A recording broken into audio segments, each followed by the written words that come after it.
اسبانيا سحبت سفيرها من عند اللي ما يتسموا يا جدعان. والله العظيم الواحد حاسس انه بيحلم. وعارفين اسبانيا عملت ليه في الوقت ده بالذات؟ عشان طهران يا جماعه حطت النقط فوق الحروف وطلعت تصريح يهز الدنيا. قالوا لك اي دوله هتسحب سفيرها من عند اللي ما يتسموا هنسمح للسفن والتجاره بتاعتها تعدي بامان من مضيق هرمز. يعني من الاخر كل هيشتري مصلحته وهيبعد عن المركب اللي لما تغرق طريقه مفتوح. وده بقى اللي خلى الجماعه في طهران يقولوا بمنتهى الثقه الحرب دي مش هتوقف غير لما احنا نقرر امتى تخلص. والله العظيم حاجه تفرح. الجماعه بتوع الشرق كتبوا فعلا تاريخ جديد وخلوا العالم كله يفوق على حقيقه البعبع اللي صدعونا بيه.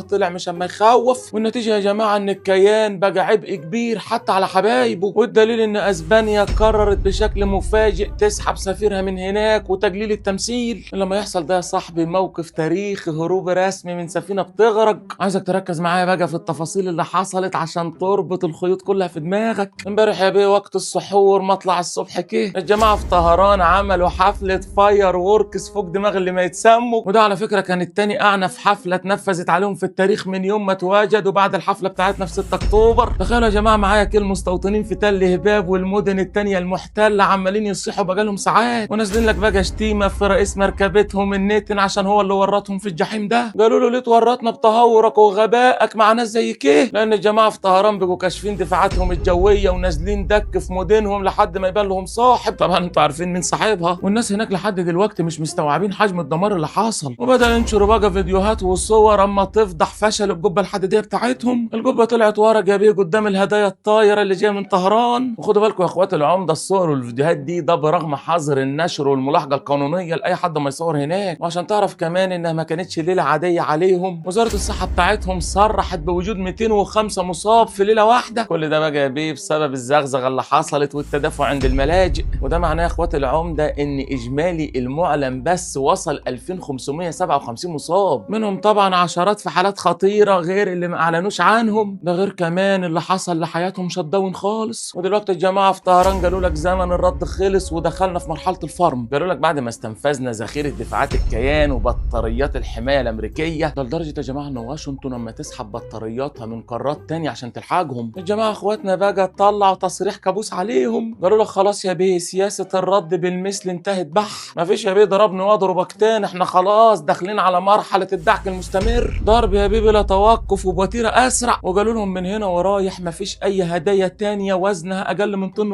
وبرغم بقى كلام ترامب انه عايز ينهي الموضوع وتسريبات القناه 12 بتاعتهم اللي قالوا لك الجيش هناك اما يستعد للنهايه الا ان الحركه يا في لبنان شغاله دعك مستمر ونجاح ساحق. وقالوا لك استهدفنا عندهم موقع اتصالات عسكريه حساس جدا. وعرفوا بقى الكلام ده ازاي؟ قالوا لك عرفنا من صور وفيديوهات المستوطنين اللي هناك هم اللي عرفونا. يعني اللي ما يتسموا قدموا دليل نجاح العمليه للجماعه بتوع لبنان على طبق من ذهب. والموضوع يا جدعان مش واقف عند لبنان بس. ده الجماعه في العراق جايين بالواجب وزياده. نفذوا اكتر من 31 عمليه بالطيارات اللي لما تمشي لوحديها. 31 عمليه يا بيه بالالعاب الثقيله في ال 24 ساعه اللي فاتوا بس. حفله فاير وورك عملوها لهم. الخلاصه يا اخواتي العمده احنا قدام واقع جديد. التناغم بين الكل يا جماعه بقى مرعب. وبقينا اما نعزف كلنا على نغمه واحده من كل اتجاه. والحصار بقى عمال يضيق على رقبه الكيان. فرحان كده يا ابو حنان الصمود ده يا جدعان اما يغسل عار سنين واما يرسم خريطه تانية في المنطقه مفيش فيها مكان للتبعيه. والخطوه اللي خدتها اسبانيا بكره نشوف دول تانية كتير اما تعمل زيها. سمعني يا ابو الانتان شايفني يا ابو حنان انشروا الفيديو عشان كله يعرف الحقيقه اللي بقت دايره دلوقتي. وقت العمده شيروا لهم وابعتوا لهم.